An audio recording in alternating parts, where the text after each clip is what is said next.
Atoşo sağ dediğim kardeş koyunlar bunlardı, bu koyunlardı. Hamısı yelinlidir, bak belə qızıl yelin çiçəklərdir. Birinci, ikinci qarnı.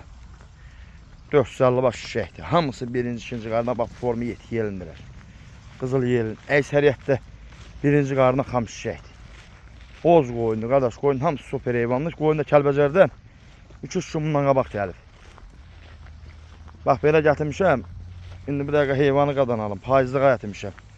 Bax belə kom alan olsa komla satıram. Bax bunların hamısı birinci, ikinci qarnı qardaş, xam çiçəklərdir. Görürsən qoyun da bir ucdan maşallah, bax döl düşüb, bax belə doğuşur. 10 atanda balığı oldu.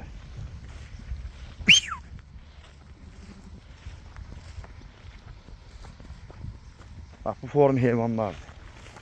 Əksəriyyət də yelin üstündədir, əksəriyyəti. Bunların hamısı birinci qarnı xam çiçəkdir.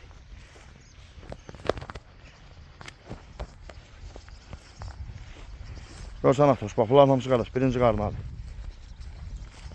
Qoyun da bir ucdan maşallah bax doğuşur. Belə qızıl yelinlər var içində, bir 10 atan doğublar. Əksəriyyətli çiçəkdir, əksəriyyəti. Bax bunların hamısı görsən birinci, ikinci qarnı xam çiçəklərdir.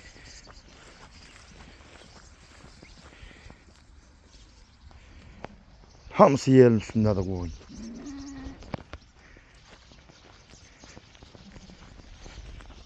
Bax bunlar görsən qardaş, bunların hamısı birinci qarnadır. Bax heyvanlardır. Hamısı birinci qarnı xam çiçəklərdir.